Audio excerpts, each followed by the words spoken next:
যৌনপল্লীর বাসিন্দাদের কাছে অন্যান্য দিনের থেকে ঈদুল আজহার দিনটি ব্যতিক্রম। তাই তো সন্তানদের মুখে একটু ভালো খাবার তুলে দিতে রান্না করা হচ্ছে গরুর মাংস। তবে এর আগে দীর্ঘ লম্বা লাইনে দাঁড়িয়ে ভাগের মাংসটুকু নিয়ে বাড়িতে ফিরে তারপরেই চুলায় রান্না বসান এখানকার বাসিন্দারা। সকাল থেকেই পোলাপান নিয়ে রান্না বাড়া, গোসল, খাওয়া দাওয়া, কাপড় চুপড় গুছাইনা পরাইনা আমরাও নিজেরাও পড়ি, ঘোরাফেরা করি, আনন্দতে দিন কাটাই। রাজবাড়ীর গোয়ালন্দ উপজেলার দৌলদিয়াকে বলা হয় এশিয়ার অন্যতম বৃহত্তম যৌনপল্লী। পদ্মাপাড়ের এই পল্লীতে বসবাস করেন প্রায় ৫,০০০ মানুষ, যেখানে যৌনকর্মী হিসেবে কাজ করছেন হাজারের বেশি নারী। কাস্টমার কম, লোকজন নাই, আমরা খুব কষ্ট করি, ইনকাম নাই। আগে যাবো ১,০০০ টাকা ২,০০০ টাকা হইতো, দিন গেল ৫০০ হয় না, রাত গেল। এখন আমরা পোলাপান নিয়ে অনেক কষ্টে আছি। এখানকার কর্মীদের কাছে ঈদ আর অন্য দিনগুলো সবই যেন এক, তবে বিশেষ এই দিনটি পরিবার পরিজন নিয়ে কাটায় পল্লীর বাসিন্দারা।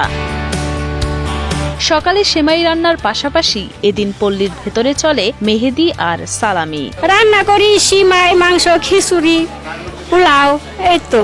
একসময় কোরবানি ঈদে মাংসের মুখ দেখত না পল্লীর বাসিন্দারা। সেই দুর্দিন ঘুচেছে গত ৫ বছর ধরে। একটি বেসরকারি উন্নয়ন সংগঠনের পক্ষ থেকে প্রতি বছর কোরবানি ঈদে পশু কোরবানি করা হচ্ছে যৌনপল্লীতে। প্যাকেটিং করা এসব মাংস বিতরণ করা হয় অসহায় সুবিধা বঞ্চিত নারীদের হাতে, যার অংশীদার হচ্ছেন তৃতীয় লিঙ্গের মানুষেরাও। সেমাই পাইছি, চিনি পাইছি, দুধ পাইছি, তারপরে অনেক কিছু পাইছি, তেল নেমেল। ঈদ ভালোই কাটতেছে। এই পূর্বপাড়ার বাসিন্দারা সব মেয়ের একসাথে মিলে সিমাই রান্না করে খাইতেছে এবং হাবিব স্যার ৫টা গরু দিছে কোরবানির জন্য।